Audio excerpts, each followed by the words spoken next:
Ladies and gentlemen, excellencies, it is my honor to call upon His Excellency Musa Faki Mahamat, Chairperson of the African Union Commission, to deliver his statement.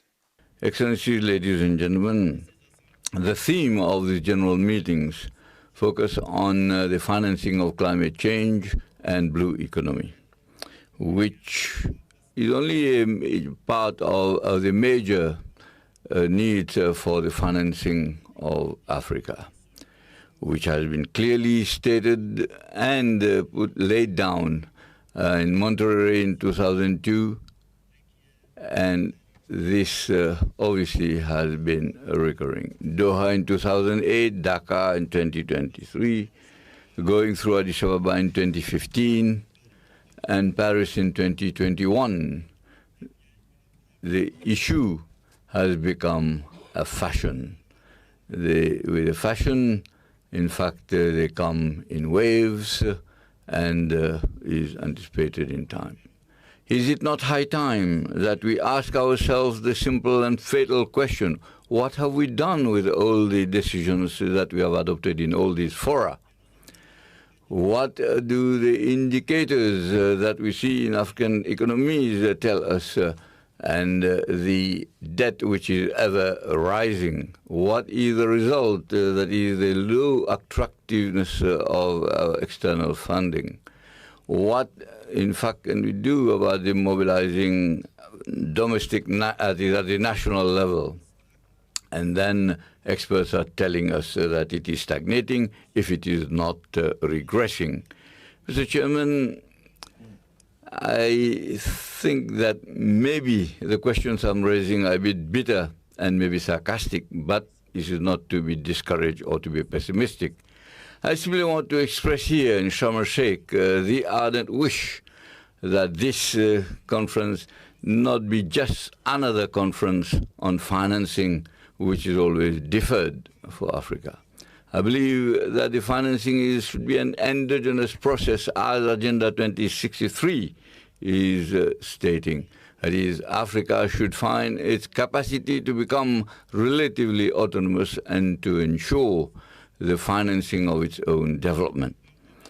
As I'm not an expert in these technical issues, however, I cannot help express my reservations on the limitations of the financing of development, just limiting it to monetary and aspects. I'm wondering whether we should not look at realities in the eyes in order to look at it holistically. That is, the outcome of the reforms, institutional reforms, and which, in fact, should be in the medium and long term. And also to stress the limitations and propose alternatives that could be adjusted to the logic of a partnership, a win-win partnership. Excellencies, ladies and gentlemen, I want to refer now to the theme of this general meeting, that is the financing of climate change and green growth. I want to first congratulate the president of the group, Dr. Asina, for choosing this theme, which, as I said earlier on, which is a burning issue, and which obviously with the effects of climate change, which have been devastating Africa, particularly on the continent. Since 1970, Africa has been affected by floods and drought recurrently and successively, and this has led to 0.4 or 0.7% of the GDP. And as you're aware, that the needs for financing of Africa, which is linked to adaptation to climate change and also to its mitigation, we need to know that this will be on the increase. The consequence is that there is need to find appropriate financing in order to implement the African Common Position, which is presented and debated at the recent negotiations of COP27 here in Sharm El Sheikh. Looking at the deterioration of public finance and the constraint of financing will depend on honoring the commitments made by the international community, and also that what Africa has to do in order to have access to financing, and also to countries which have complicated structures in a very competitive atmosphere. In fact, the capacity to attract external financing, and on this score, our member states are facing the obligation of having the risk of financing, and then to bring about adequate institutional reforms, where we have to banish all forms of distortion that take and assume various shapes and models of corruption, the embezzlement of public finance, fictitious and inappropriate fiscal brackets and other illicit trade and all. Without ushering in a new era of transparency and anti-corruption, the business climate will remain amorphous, grey, and not effective. You know, and better than me, that Africa is unfairly labeled as a risk area. Very often it is at the lower rung of the ladder, and this discourages external and investors, given the complex nature and the subjectivity of the issue. Your deliberation should lead us to positions that will facilitate the removal of financial constraints that in fact fetter Africa's development. Bismillahirrahmanirrahim. Macroeconomic indicators are not improving in Africa in spite of our government's efforts to support vulnerable populations during this period of crisis. Average growth of African GDP has slowed from 4.8% in 2021 to 3.8% in 2022. Alongside this, 14% in 2022. In other words, the highest in Africa for over a decade. This inflation rate is due to the repercussions of the Ukraine war, the hike of food and energy prices, and also persistent difficulties in the world production chains. Our socioeconomic tissue is being impacted by this crisis, health crisis, the climate crisis, a climate of conflict in Europe and also on our continent. This risks undermining Africa's ability to honor its commitments with a view to attaining the SDGs of the United Nations and reaching out to make good on the 2063 agenda goals. I hope that this topic, focusing on mobilizing private sector financing for climate and green growth in Africa, will allow us to focus on the impact of climate change on our continent, impacts we are all aware of. This requires significant resources to support the countries most exposed, helping them to limit risks, shore up their resilience, and manage these challenges.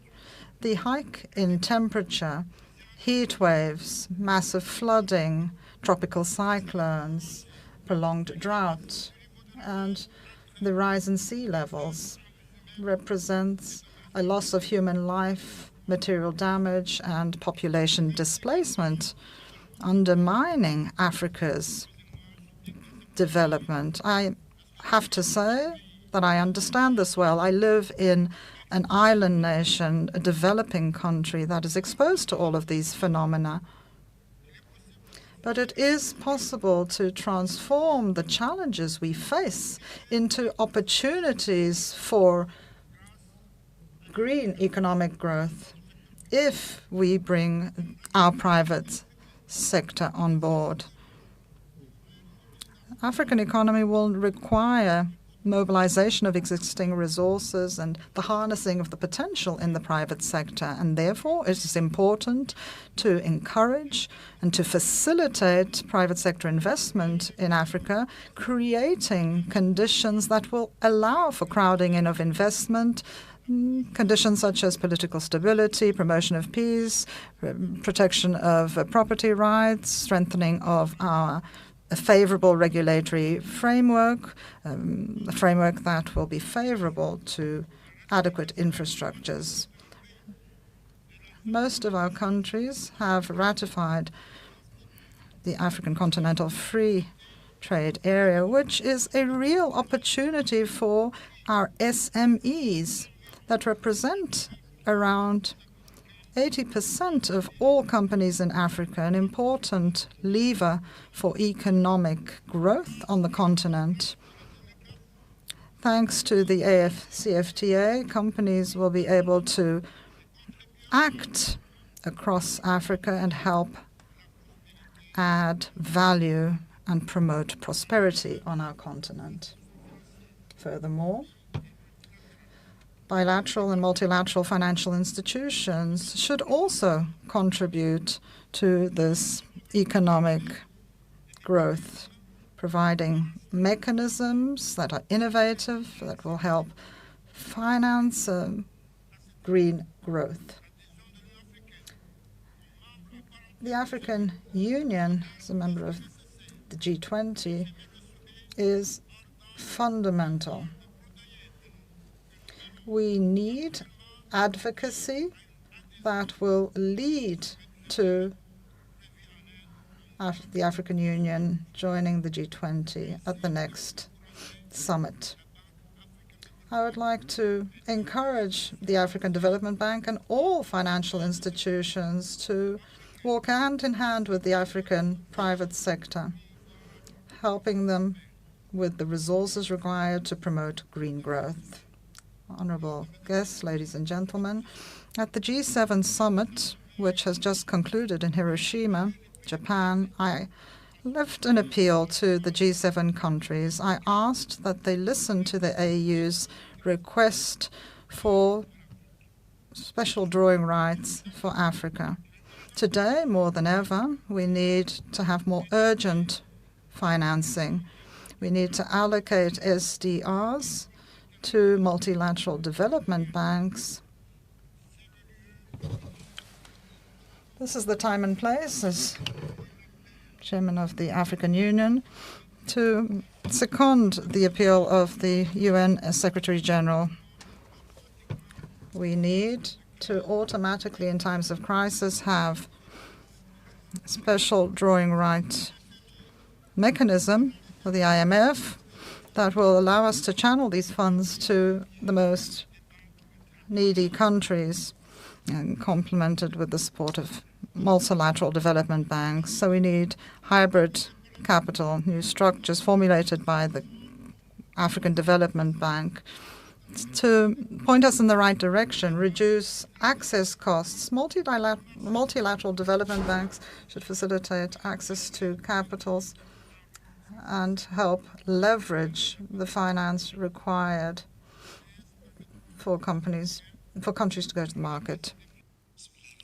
Ladies and gentlemen, the problem of climate change and all negative consequences is not limited to a state or to a certain region. It is an existential issue that should be heading of all the development priorities of all countries in the world. And contrary to what is thought, the negative impacts is aggravated to less developed countries, which is very clear in the African continent. As such, consequences are increasing the levels of drought and desertification and the decrease of agriculture yields. The indications related to drought only in African countries led to losses that exceed $70 billion, and in addition to reduce agricultural production by 34%. The financing requirements in order to face such negative consequences of climate change are expected by $3 trillion till 2030. And we have to indicate that the COP27 had positive results that was headed by Egypt, and among them was the agreement to establish a fund to provide the necessary finance to cover the losses of countries that were affected by climate disasters. Ladies and gentlemen, the actual facts of the economic realities require the private sector to provide more investment in order to develop the environment-friendly projects and more clean energy and support the required policies. And in this sense, Egypt is giving big importance to the environmental dimension, as the Egyptian government in 2021 issued the first guidelines for environmental sustainability under the name of the strategic framework for green recovery, with all the indications in order to streamline the SDGs in the environmental policies in order to improve welfare. It is clear that the activities of the AFDB this year is representing an exceptional opportunity to exchange knowledge and expert opinions to face the consequences of climate change and to present a clear agenda according to clear timeline in order to determine the mechanism to face the different challenges that are faced by the African continent in order to reach the achievement of the SDGs. Dear guests of Egypt, at the conclusion, I would like to thank you all, to welcome you and hope for you the best in this version of the annual meetings of the FDB. And that I thank for the continuous efforts to support the development projects in our continent, which leads us to look for more successful cooperation with the multilateral development banks, and hoping for the welfare. And may God bless you, and thank you. Your Excellencies, ladies and gentlemen, welcome to this presidential dialogue on the changing global financial architecture and the role of multilateral development banks. I'm delighted that we have several heads of state and governments, governors, ministers, heads of global financial institutions that are joining us today, especially with this panel, to discuss this global issue. Just a few weeks ago, the United Nations Secretary General alerted the world that the Sustainable Development Goals, the SDGs, are off track. If the SDGs are to succeed globally, they need to succeed first in Africa. We must tackle global food security, climate change, debt, health pandemic preparedness, given the experience we had, and the bad one, with COVID-19. In this regard, I would like to make 7 points. First, global financial architecture is failing Africa and developing countries as they face multiple global challenges. The global financial architecture needs to be modified to tackle more effectively global challenges and to accelerate achievement of the Sustainable Development Goals. Yet, with only 8 years to the target date for the SDGs, the world is off track in achieving them.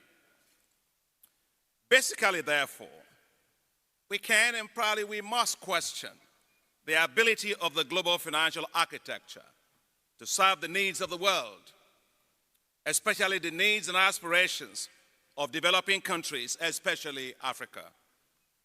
Before the pandemic hit, progress to achieve the SDGs was mixed, and financing was falling way short. With $2.5 trillion of SDG financing gap for developing countries.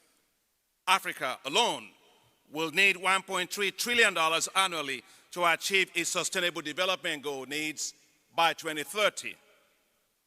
In addition, Africa requires $1 billion a year to recover from the tapering effects of the COVID-19 pandemic effects and to rebuild the economies back. Today, Africa faces three major challenges, and they are continuing. I call them the 3 C's: COVID, climate, and conflicts. The solution to these challenges, excellencies, ladies and gentlemen, governors, is the same, which I call the 3 F's: finance, finance, and finance. Yet the available finance is very limited to tackle this myriad of challenges. That brings me to my second point. Global financial architecture needs to decisively tackle climate change. Climate change, as we heard in the first opening session, is devastating the economies of Africa. The continent, which accounts for only 3% in terms of historical carbon emissions, suffers disproportionately from the negative effects of climate change. The continent loses $7 to $15 billion annually due to climate change, and the trajectory is that that's probably going to get to $50 billion by 2030. Africa will need $2.7 trillion to implement the continent's nationally determined contributions by 2030. Yet, the global financial architecture provides only 3% of global climate finance for Africa. Africa received just about $18.3 billion annually in climate financing between 2016 and 2019. It's paltry.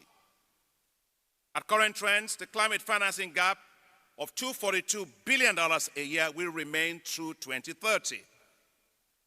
This will no doubt undermine Africa's efforts to support climate resilience and a just energy transition. We should make COP28, and I'm glad that the COP28 president-elect is here, to be hosted by the United Arab Emirates, a defining moment for mobilizing greater private sector financing for climate change. That brings me to my third point.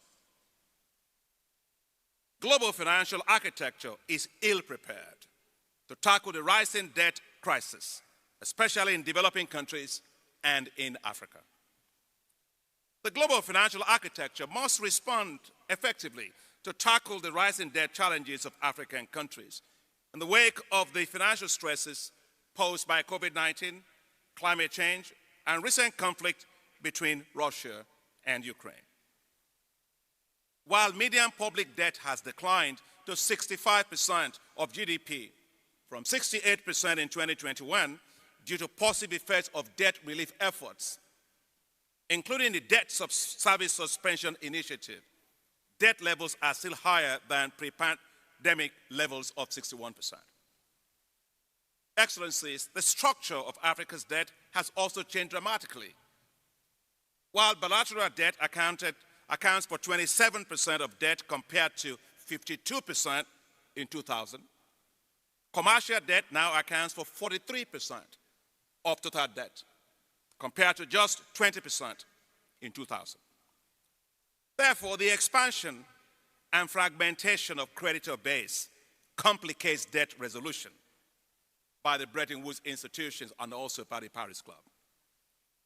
There is therefore urgent need to reform the current international financial architecture to make it fit for orderly debt restructuring. Debt resolution in Africa, especially outside of the Paris Club processes, has often been disorderly and protracted with costly economic consequences.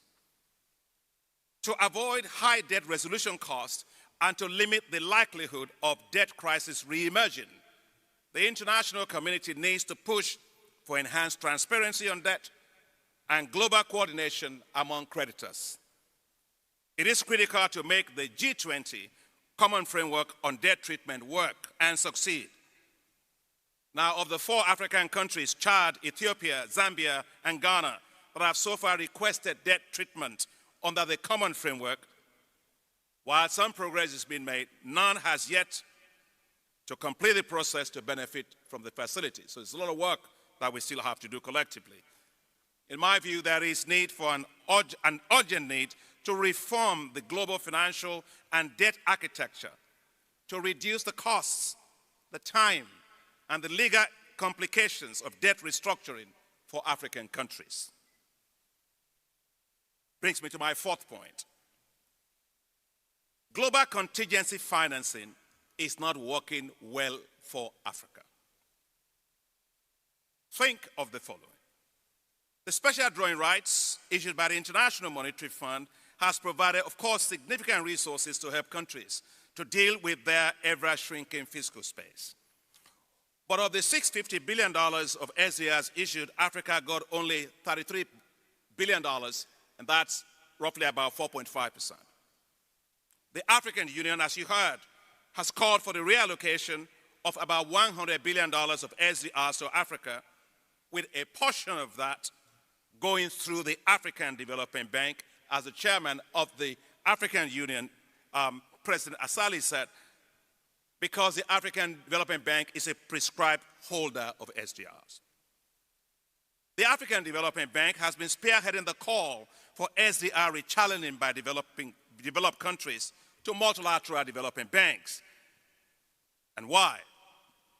The multilateral development banks can leverage. The key operative word is leverage, the SDRs. The bank can leverage it by a factor of 3 to 4 times. Now, by doing so, it will also allow us to provide greater financing to regional and national development banks all across Africa as part of the alliance we have, which is called Finance in Common, to accelerate achievement of the SDGs. And I saw my brother Remy Rio here, the President, CEO of Agence Française de Développement. I thank you very much for the leadership that you're providing on the Finance in Common. I am delighted that the innovative model of rechanneling SDRs to multilateral development banks, developed by the African Development Bank, working in collaboration with the Inter-American Development Bank, has now been determined by the International Monetary Fund staff to meet the critical criteria, which is the reserve asset status quality for the SDRs, because without that, you can't really do a reallocation or rechanneling. Now, what this means is the SDR donor countries can now channel their SDRs to the African Development Bank and other multilateral development banks and still count them as reserves. This is indeed highly transformational and will be a game changer for Africa at no cost to taxpayers in SDR donor countries. Now, what we now need is to move forward. We need to have 5 lead donors countries to form a group to provide SDRs through the African Development Bank. And I want to thank the International Monetary Fund for its close partnership and support with us on this. Please, let's do that, because we have to work together a lot. It brings me to my 5th point.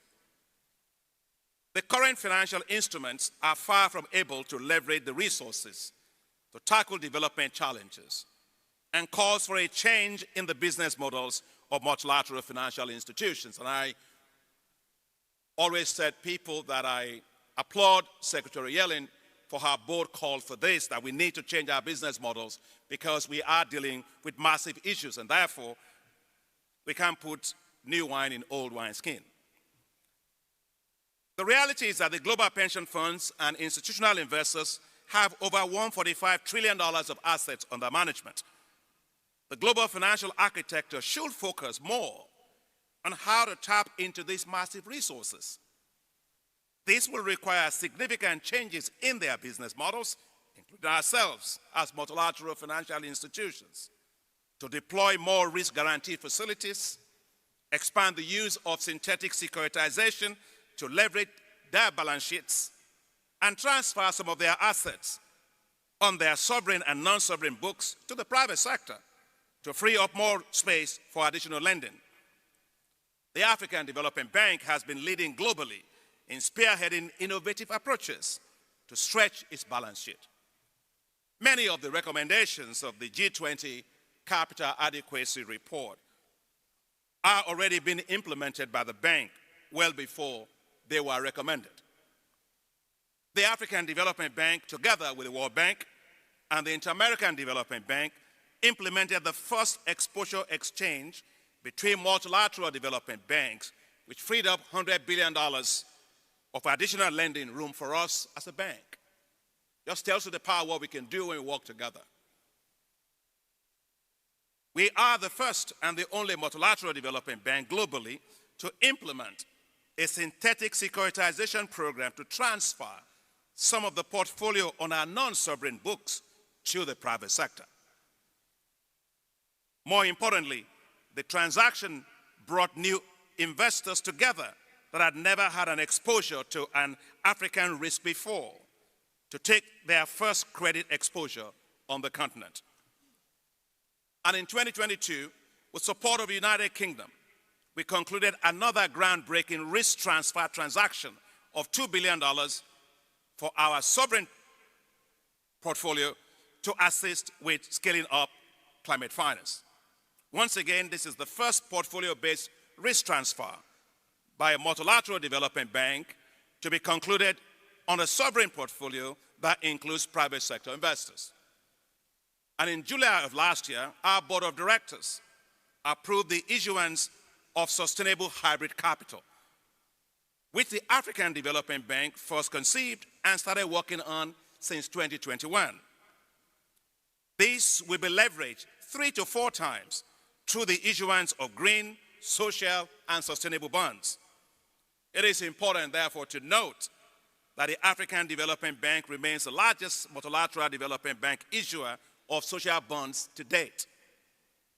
A planned sustainable hybrid capital issuance is on the horizon. In all these efforts, the African Development Bank, therefore, is moving beyond just project-based financing towards a portfolio-based approach and a system-wide approach for creating new asset classes for institutional investors to pool and diversify their risks. Welcome, Your Excellency, Mr. President. My 6th point, the multilateral financial architecture, for it to be more effective, there is need for greater leverage of private sector financing for development. And here, since I have our shareholders here, and many of you are the same across multilateral development banks, I want to say that asking multilateral development banks to do more should come with additional resources. There must be, of course, a strong review of capital adequacy of multilateral development banks. Expanding work to leverage private sector will consume risk capital. Yet available risk capital is extremely low. The reality is that multilateral development banks depend largely on callable capital, with only a small share of their capital being paid in capital. And we use that money very well. But this limits the effective risk capital that it can use, or they can use, to de-risk and leverage private sector financing at scale due to strict prudential limits that each and other multilateral development banks must respect to keep their crucial AAA credit ratings. There should be a significant increase in capital of multilateral development banks, but more importantly, the share of their deployable risk capital, if the idea of moving from billions to trillions is to materialize. The African Investment Forum, which the African Development Bank and its partner launched in 2018, has become the premier private investment platform for Africa. It attracted over $142 billion of investment interest to Africa in just 4 years, covering 150 projects from Africa and global private sector investors, as well as institutional investors. I'm delighted to say the Africa Investment Forum for this year will be held 8 to 10 November in Marrakech in Morocco. The Alliance for Green Infrastructure in Africa, AGIA, launched by the African Development Bank, Africa 50, and several partners, will also help to mobilize $10 billion of private sector financing for green infrastructure in Africa. It will contribute to G7 Partnership for Global Infrastructure Investment goal of mobilizing $600 billion for financing quality infrastructure. Seventh, and my last point, regional efforts should be promoted to tackle systemic risks in Africa, with regional safety nets to address myriads of exogenous shocks to complement the global safety net of the International Monetary Fund. Excellencies, Africa is the only region of the world that does not have liquidity buffers to protect it against shocks. To protect Africa from future economic shocks, the African Development Bank and the African Union, with actually support of African heads of state and government, are working together to establish an African financial stability mechanism. During the 35th ordinary session of the Assembly of the African Union, heads of state and government called for the establishment of the African Financial Stability Mechanism and directed the African Union Commission and the African Development Bank to work together with all relevant stakeholders to accelerate the operationalization of the mechanism and its growth. The African Financial Stability Mechanism will complement, I want to be clear, the global safety nets offered by the IMF to offer liquidity support for countries in times of crisis. Your Excellencies, ladies and gentlemen, we need inclusive multilateralism with equity and fairness in representation in the Bretton Woods institutions. Achieving the reform of the global financial architecture requires that Africa's voice be strengthened, for example, on the board of the IMF, where the continent has just 2 seats. At the end of the day, the global financial architecture should be more responsive, inclusive, accountable, and re-engineered to support the accelerated development of the world, especially Africa. We must ensure that the priorities and challenges of Africa are on the front burner of the reforms of the global financial architecture. Africa's needs must never be forgotten. Thank you very much.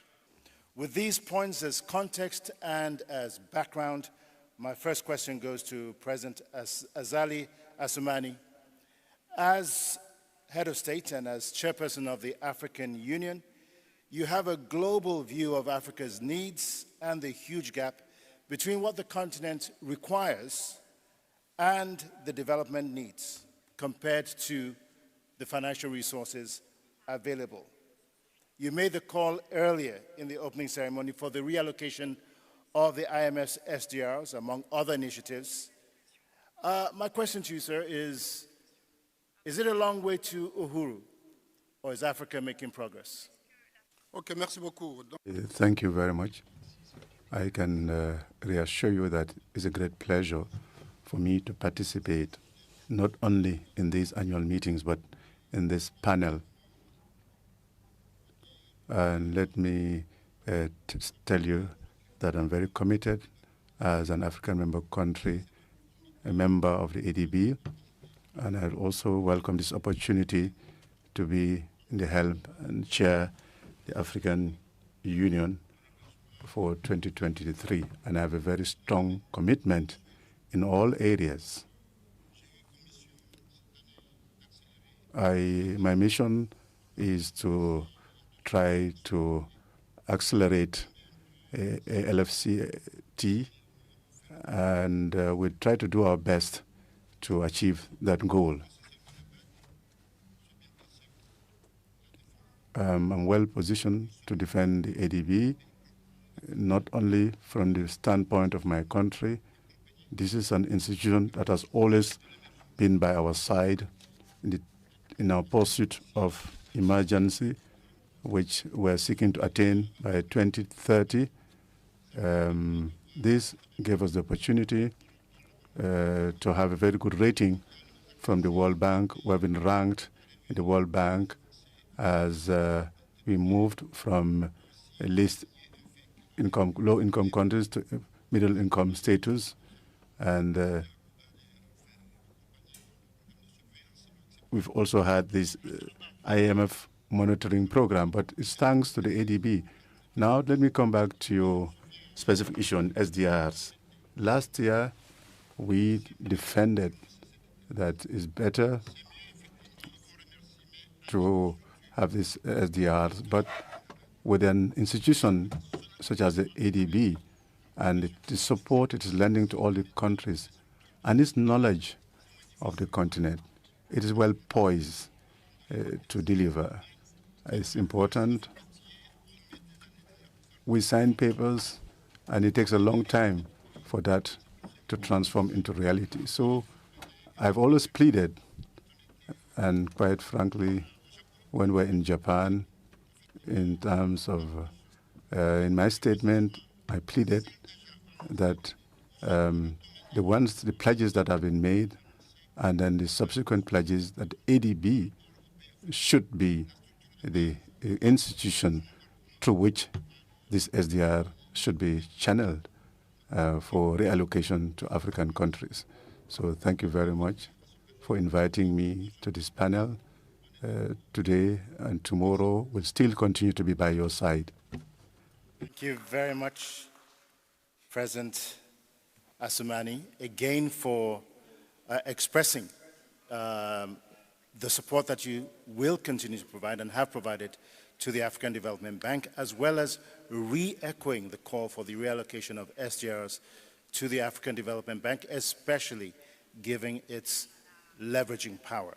My next question goes to Vice President Mpango.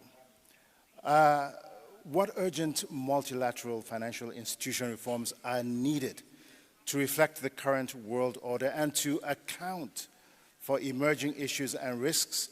And would you agree with the premise that it is not just enough for developing countries to have a seat at the table, but also to have a meaningful voice at the same time? Well, first, thank you, moderator. And let me take this opportunity to also thank the government and the people of the Arab Republic of Egypt for their hospitality, and thanks to the African Development Bank for organizing this meeting here in this beautiful city of Sharm El Sheikh. Let me also extend to the audience very warm greetings from Her Excellency Dr. Samia Suluhu Hassan, the President of the United Republic of Tanzania, who wished to be here, but due to other exigencies, she could not. Let me first begin my remarks with a rejoinder to what President Adesina was saying. Indeed, the global financial architecture, I think, needs to be overhauled.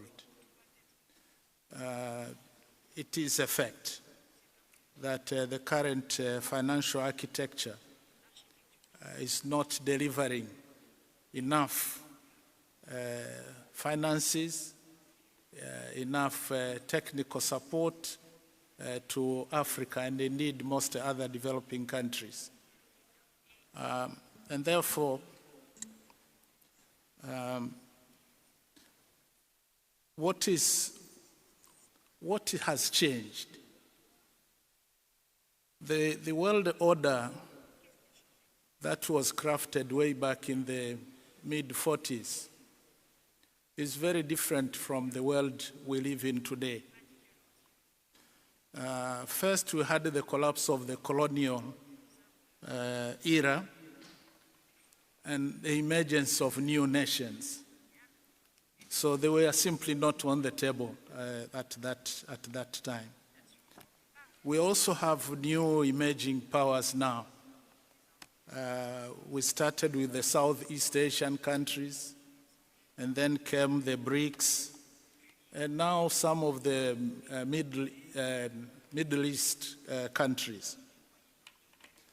But we also have a different scenario altogether in terms of population and population dynamics.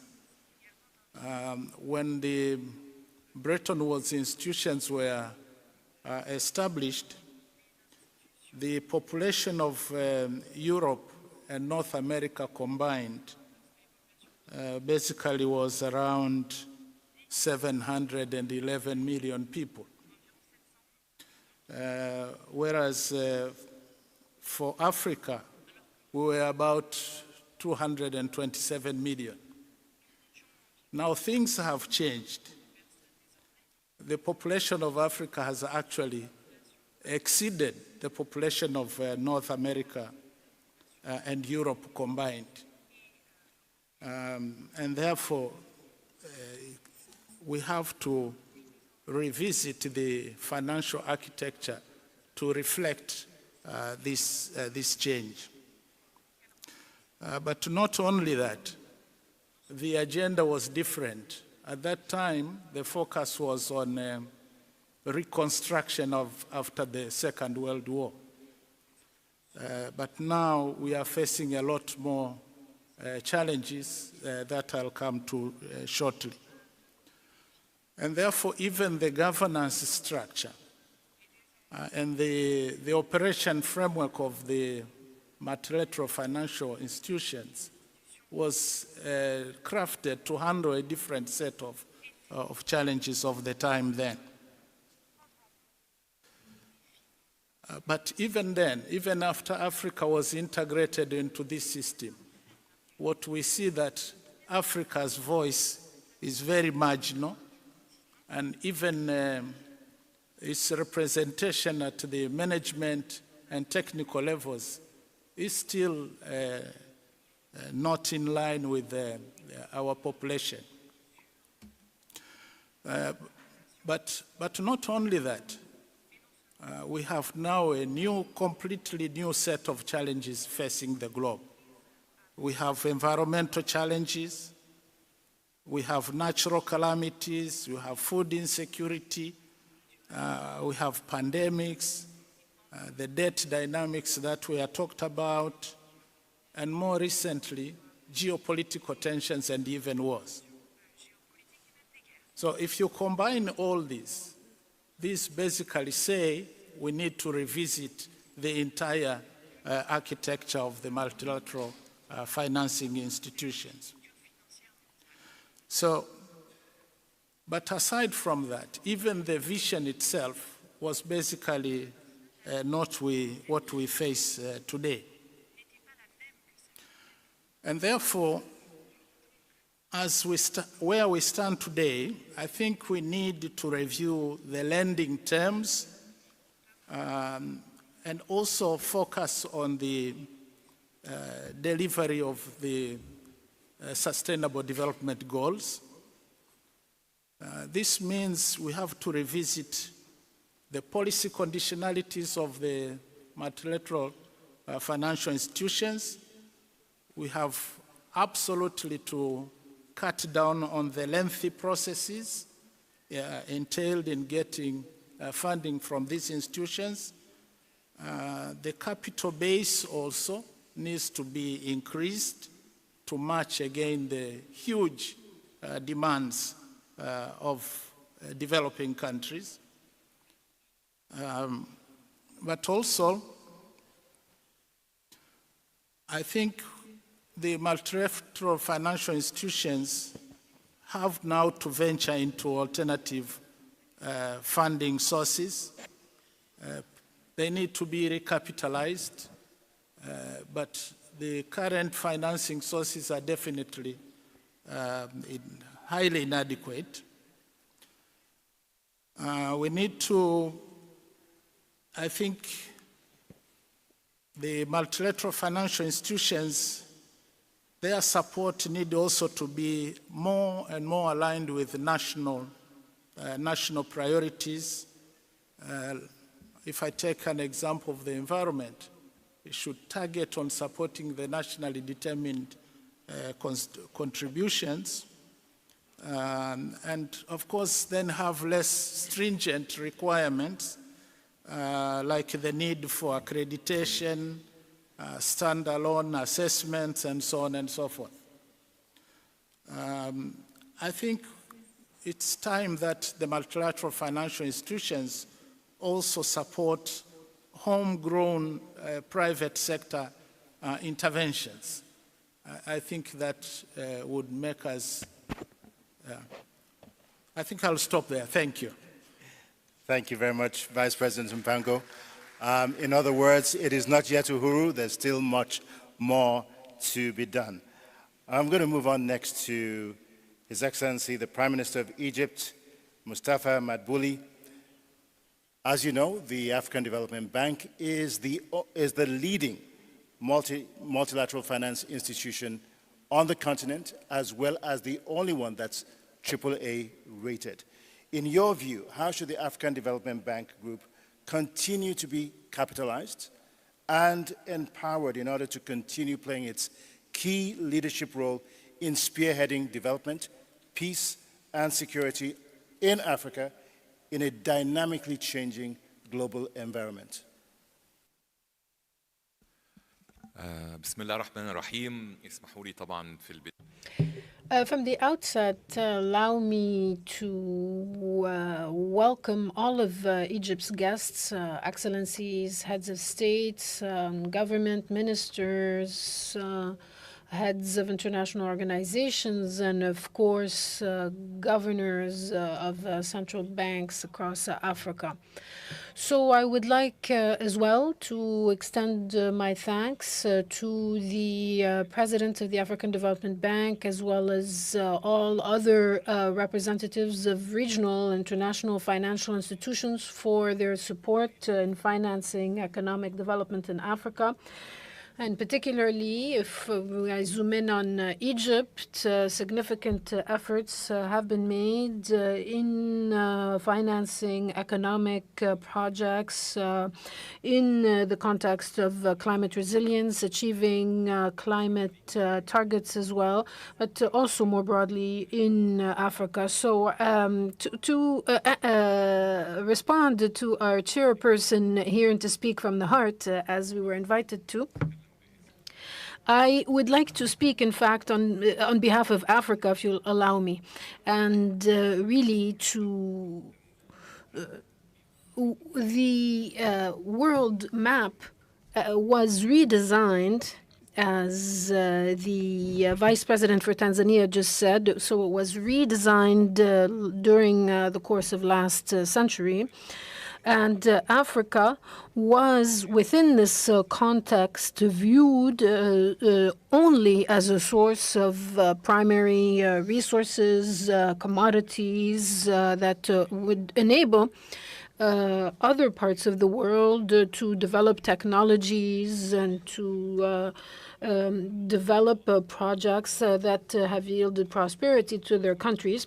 The perspective on, or the perception of Africa, however, remained as only a source of primary commodities and with very little added value. Well, and there wasn't really a change in the mindset in Africa to see that Africa would need to develop itself to provide the conditions for prosperity for its population, which currently exceeds more than 1 billion, 1.4 billion people. And it seems that this perception still prevails. But I think that given the very swift changes that we are seeing currently in the challenges that the globe is facing as a whole, and particularly Africa, we find ourselves in a situation where we need to review this system or this model. Africa should not only be a reserve or a source of resources only, but also a contributor to development and an active agent in growth. This is crucially important in terms of achieving fairness in development. So this is, I think, a challenge that Africa is still facing. given the recent challenges and crises, which we did not provoke, in fact, COVID-19, climate change, geostrategic tensions with and their implications for Africa, have all severely impacted Africa. Africa, in fact, pays a very heavy price for all of these. It has been attempting to address the gaps that we are suffering from. We hope to be able, in fact, to bridge these gaps and to enter markets which are, in fact, set out very stringent criteria. And so we find ourselves in Africa in a cycle of crises, of debt, and this leads to downgrades in the credit ratings of African countries. And so with the higher risk countries are those that are faced with even harsher conditions than those from other parts of the world. And this is why Africa is stuck in a cycle where it's not able to develop. I think it is high time for the world as a whole to see Africa as a priority in the period, let's say, in the decade or two to come when it comes to development projects. We've heard from the opening statements in the previous ceremony that Africa requires huge amounts of financing to achieve development goals, $3 trillion in order to also contend with climate change impacts and to achieve SDGs in the next few years, and not to mention the needs in terms of infrastructure investment and financing.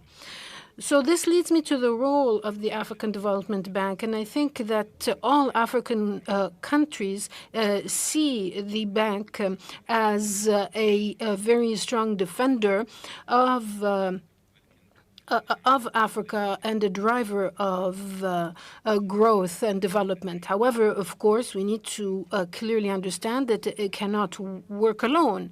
One single institution cannot finance all of Africa's needs. The wonderful opportunities, the wonderful capacities that the bank provides can serve as a leverage point, as a springboard for cooperation with other partners to craft new initiatives to serve Africa. And I think that the successful model that President Adesina mentioned in his opening statement, that is to say that the bank can provide guarantees for financing. He mentioned the guarantees that are provided for, in the case of Egypt, for the Panda bonds. So this is an excellent model. The bank can also be pivotal in supporting national initiatives in Africa in their efforts to implement and to reach, rather, SDGs. So this is a model, in fact, that we started implementing here following COP27, that is to say, the new focus on water, food, and energy sector projects. The bank, the African Development Bank, has helped Egypt identify and find the resources necessary for these projects, and I think this is a successful model. These types of initiatives, these types of models can be expanded to regions and to the whole continent. So as we move forward, the role of the bank, I think, will be crucially important in helping African countries to meet some of their needs in terms of concessional loans, working with other financial institutions, and in helping countries in Africa to achieve SDGs, as well as help them achieve development that's climate resilient. To wrap up, I think I would say that African countries must be realistic in seeing that their success and their progress will be contingent on reliance on one another. And whatever Africa achieves in terms of self-sufficiency, trade self-sufficiency in services, in goods, in infrastructure, will be crucially important in terms of achieving SDGs, instead of always relying or strictly or only relying on MDBs or on financing sources. So, of course, this is crucially important, but it's important for African countries to work together in order to achieve SDGs for their populations. Thank you. Thank you very much, Prime Minister Madbouli. You've given us a lot there, a lot to unpack. Among some of your key points, Africa should not just be a provider of resources, but an active change agent, and development should be seen especially in the context of serial global crisis, and the need for a change in perspective on Africa is needed. Finally, Africa's success should be based on collaborative reliance on one another. That being said, I'm going to come now to Prime Minister Ngirente of Rwanda. Following up on Prime Minister Madbouli's comment that not one institution can meet all the needs, to your mind, what capacities and actions are therefore needed or required to ensure that the African Development Bank is better able to support other multilateral arrangements that empower, again, other national and regional institutions to in turn effectively respond to emerging challenges? Thank you so much, moderator. And I think everything has been said by the previous speakers, but I want to say something. We need to know that we're living in a world where we have competing needs. And as you know, every country in Africa has its development plan, which was set before and sometimes aligned with SDGs. But now we're suffering from some external shocks over which we don't have a control. So it means your development financing you have as a country, you have to share into two different parts. One, to achieve your development goals set before, and then also the other part to be used for, fighting and fixing those issues coming from external shocks. And that is a serious issue for us. When you are asking me what is required, what's needed to be done, I think all African countries and all African leaders will know what to do. The issue now is how do we translate all those ideas into actions. And this is what we need to do. And in terms of financing, what's needed is, of course, to increase our banks, African Development Bank's muscle, financial muscles, so that it can finance all, not all, but a big part of our development challenges. That's one. But what I want to say is that increasing that financial muscle, it means also as African countries, as developing countries, we need concessional financing because, of course, we want to go to market, of course, but also we still need that financial, that concessional financing. And for that, I think I should congratulate IFDB with its leader, Desina, for a success for the ADF replenishment, which was a success. And that was something very good for this, all developing countries in Africa. So we need really to keep mobilizing concessional funding, that's one. Second, we need to attract private investment. And as it was mentioned by the President of the Sina, to attract private capital, you need to de-risk some sectors. And de-risking sectors, removing those risks, which prevent sometimes those private sectors to come in, you need public money. And that public money will come from concessional financing. So it's a chain of things, and we need to fix those issues because if we want to attract private sector, you need to de-risk those risky sectors, and to risk them, we need money, and that money comes from sometimes concessional financing or other part of public budget.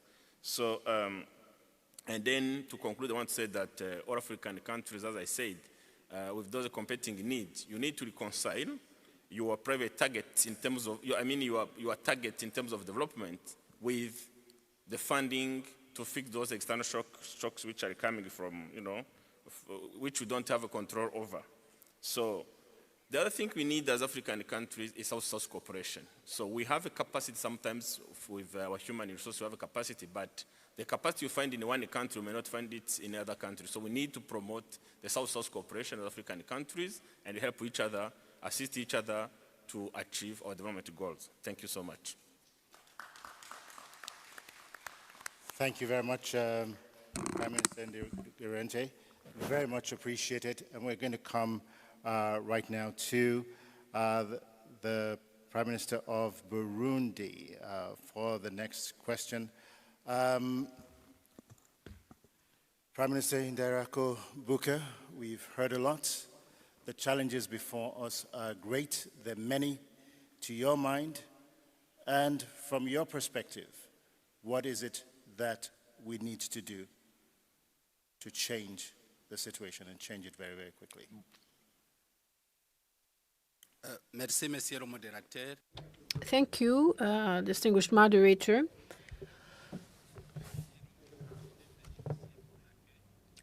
At the outset, I would like to thank the people of Egypt for the very warm welcome extended to my delegation and myself. A lot has been covered. That as an African, I believe that we need to identify the needs of our populations. Since we are discussing mobilizing private sector finance, leveraging this resource so that the private sector can contribute to our development. There are many sectors that are not invested by the private sector. In order to develop our economies, therefore, Africans need to set out what the priorities are. And to my mind, that means that all Africans should have enough food. If the private sector could contribute to increasing food production in our continent, so as to enable food self-sufficiency, this would be instrumental in terms of our development.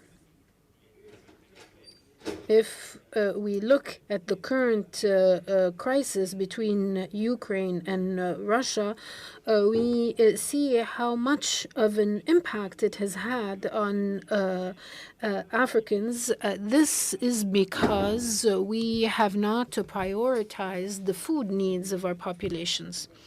I'll be relatively brief, and I'll conclude. I believe that Africa should really prioritize agriculture. We have the labor force, we have the lands.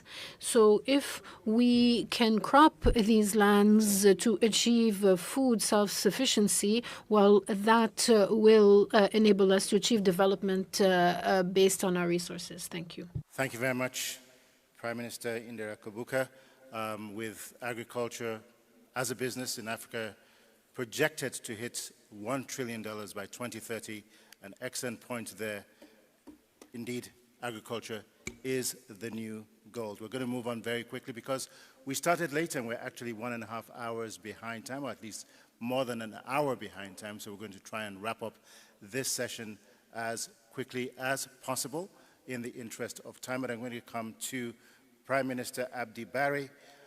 We've been talking about fragility here, the challenges that we're facing. In the context of this particular dialogue, its theme, Somalia is really no stranger to the devastating effects of climate change. It has suffered disproportionately, and nearly 90% of Somalians live in multidimensional poverty. As your government continues to carry out reforms, what can development finance institutions do better to support Somalia? Okay. Bismillahir Rahmanir Rahim. Alhamdulillah, wassalatu wassalamu ala rasulillah. أولاً اسمح Thank you. First, I would like to extend my thanks to President El-Sisi, as well as the government and people of Egypt for the very warm welcome extended to us. We are here in the city of peace, Sharm El Sheikh. Thank you as well to the African Development Bank president for organizing this important event. And it's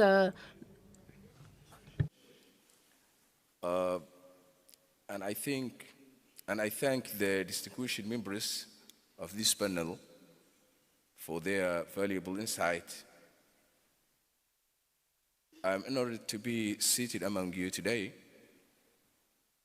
on this issue, speaking from personal experience. I came into office last year with a clear vision and practical action plan that included a six-pillar government program that has the potential to transfer Somalia into a vibrant and prosperous nation. But soon, I come to realize the most significant issues constraining Somalia's development and progress is not lack of elaborate planning, but rather the exclusion from global financing. Within the global economic environment that we live in today, countries like Somalia, which had the misfortune of going through a period of civil war and instability, will always have a harder time to get back on the track of recovery. On the other hand, the stable nations have been able to continuously invest in their development through economic domestic revenues or borrowing. On the other hand, even as we are effectively engaged in economic reform to achieve debt relief and are improving our domestic revenue mobilization, public financial management, and the good governance, our growth is still stable. For the past 3 decades, Somalia was not only not allowed to borrow to bankroll development, we were incurring charges from non-payment of existing loans. Thank you. Under these circumstances, fragile conflict-affected states like Somalia need special facilities to finance economic reforms and recovery, and to be able to respond to the emerging drivers of fragility, such as climate change. And you know, actually, Somalia witnessed it. For the last 5 years, the most severe climate change which caused the most severe droughts. And now we are also suffering floods in different parts of the countries because of the climate change.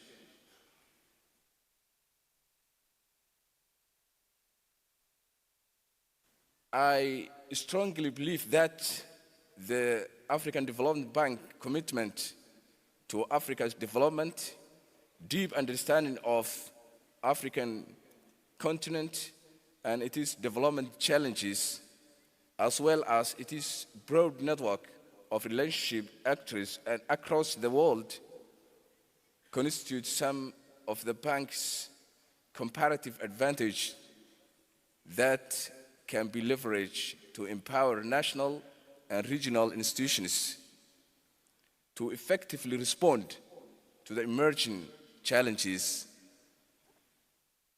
However, the challenges that is multilateral development banks need to maintain AAA rating to be able to borrow from the international markets in order to lend to member states. Balancing the needs to address fragility quickly with maintaining the AAA rating is an issue that needs consideration from all of us. Here, I would like to point out 4 actionable steps that might contribute to better enabling the African Bank development to support countries like Somalia. And Prime Minister, if we could actually also shorten those points, that would be great, because again, we're running against the clock. Thank you. 4 points, but very, very quickly. Just 4 points. First is the strengthen our partnership with other development partners. Second, providing policy support. Third, providing regional institutions with the resource they need. And finally, actually, is the with improved operational flexibility and adaptability. That 4 things, I think, can support the African Development Bank to support Somalia and the other countries in Africa. Thank you very much, Prime Minister Abdi Barry. For somebody who came into office just a year ago, a lot of challenges to deal with. As Dr. Adishna has always said, Africa suffers disproportionately from climate change for a problem that it did not cause. And Somalia offers us a very clear example of this. For those who may be unaware of what's going on in Somalia today, there are close to 2 million people in Somalia who have been displaced on account of climate change. And this is one of the reasons, again, why countries like Somalia need different mechanisms to provide the support that they urgently and very much need. Again, Prime Minister Abdi Barry, thank you very much for those comments. Again, because we're running against the clock, unfortunately, we're not going to be able to ask follow-up questions. But at this point, I'm going to ask, or rather introduce to us again, someone who has a huge responsibility for coordinating the agenda and planning of one of the world's largest global events coming up this November. Dr. Sultan bin Ahmed Al Jaber is the COP28 President-designate and the UAE Special Envoy for Climate Change and Minister of Industry and Advanced Technologies for the United Arab Emirates.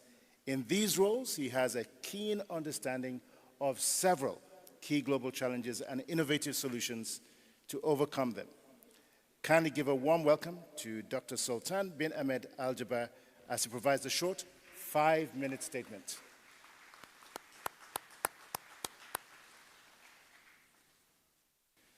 The AFDB has been at the forefront of the evolution that is very much needed and the architecture of MDBs and IFIs.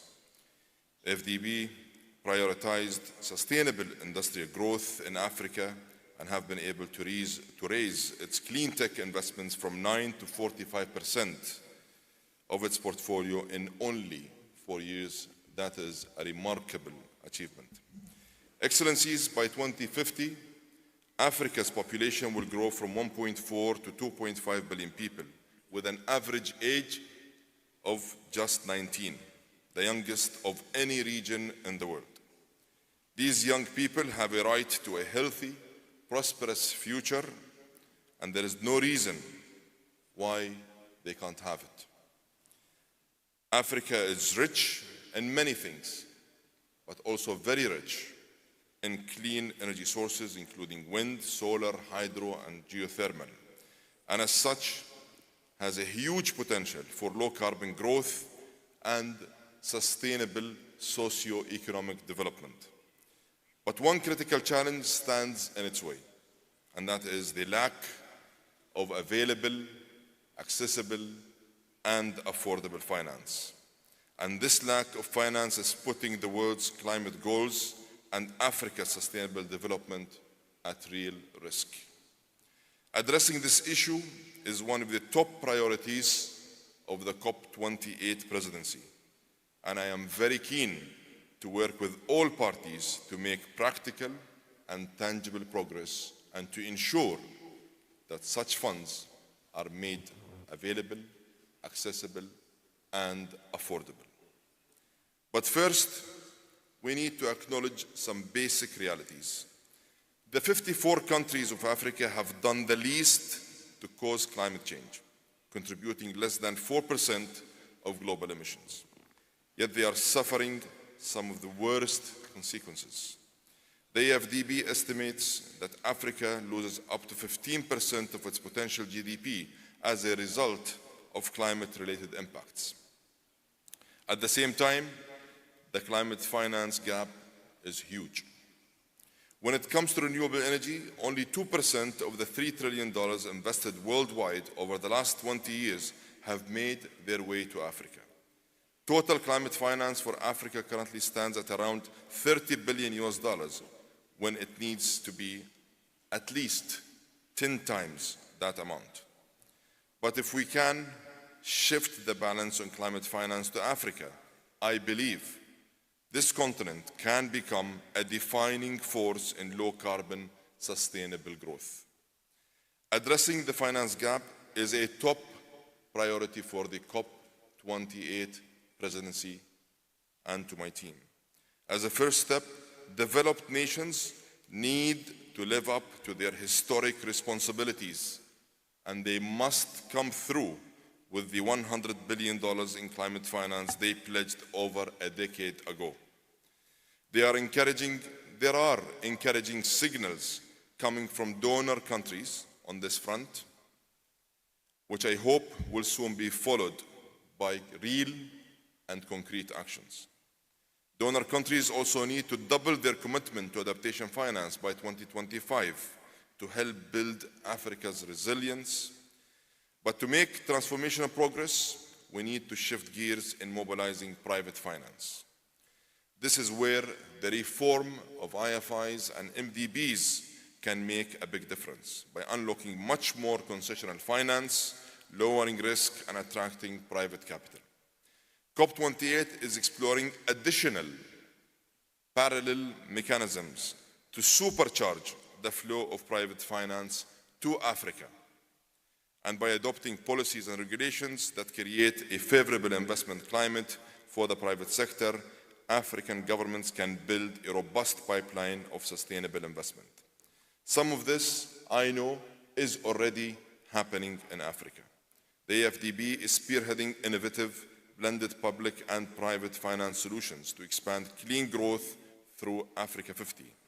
And the UAE is leveraging over $1 billion in investments in renewable projects across Africa through public and private partnerships. But progress is incremental, and what is needed here is big steps, transformational progress. Excellencies, mobilizing public and private finance for Africa will have game-changing results for development and climate goals. It will help deliver clean energy for the 600 million people who lack access to electricity and the almost 1 billion who lack access to clean cooking fuels. It will create new industries, new jobs, and for sure, sustainable growth. Excellencies, distinguished guests and delegates, we do believe that there is a great potential for Africa to set an example for low-carbon, high-growth, sustainable development. Finance is going to be a critical success factor. In fact, finance is the key to turn good intentions into real results. In this year of the global stocktake, we need every country and every stakeholder united in solidarity on this issue, alongside mitigation, adaptation, and of course, loss and damage. Addressing climate change is more than a set of numbers. It is more than meeting goals. It is about people who deserve a better future for their families. Delivering effective climate finance to Africa will help Africa develop, progress, and prosper. It will help put the world back on the right track to achieve the goals of the Paris Agreement. And it will enable an energy transition that leaves no one behind. And that is what we are committed to deliver at COP28. Thank you. Thank you very much, Dr. Sultan Al Jaber. The world, and indeed Africa, looks forward to joining you in November in Dubai, a city-state that is constantly evolving, mastering its environment, and providing a glimpse of what is possible through the power of vision and innovation. Thank you very much again for your remarks. To our very distinguished panelists, President Assoumani, Vice President Mpango, Prime Minister Madbouli, Prime Minister Ngirente, Prime Minister Indira Kobuka, and Prime Minister Hamzi Abdi Bare, as well as to Dr. Sultan bin Hamad Al Jaber. Thank you for being on our panel today. Thank you for your great ideas, for the work that you do, and the support, the strong support that you provide the African Development Bank. We will now take a short 5-minute interlude to set up the stage for our next presidential dialogue and panel discussion. Enough time for you to grab your favorite drink, whether it be coffee or tea. I'm sure there's plenty of that around. And when we come back, our next presidential dialogue will provide reflections on what they've heard during this presidential dialogue and proffer solutions to some of the issues raised. Once again, thank you to our distinguished guests and all of our visitors. Thank you for your support. And we'll see you back in 5 minutes. Thank you once again. My name is Victor Ladukun. It's been a pleasure being your moderator.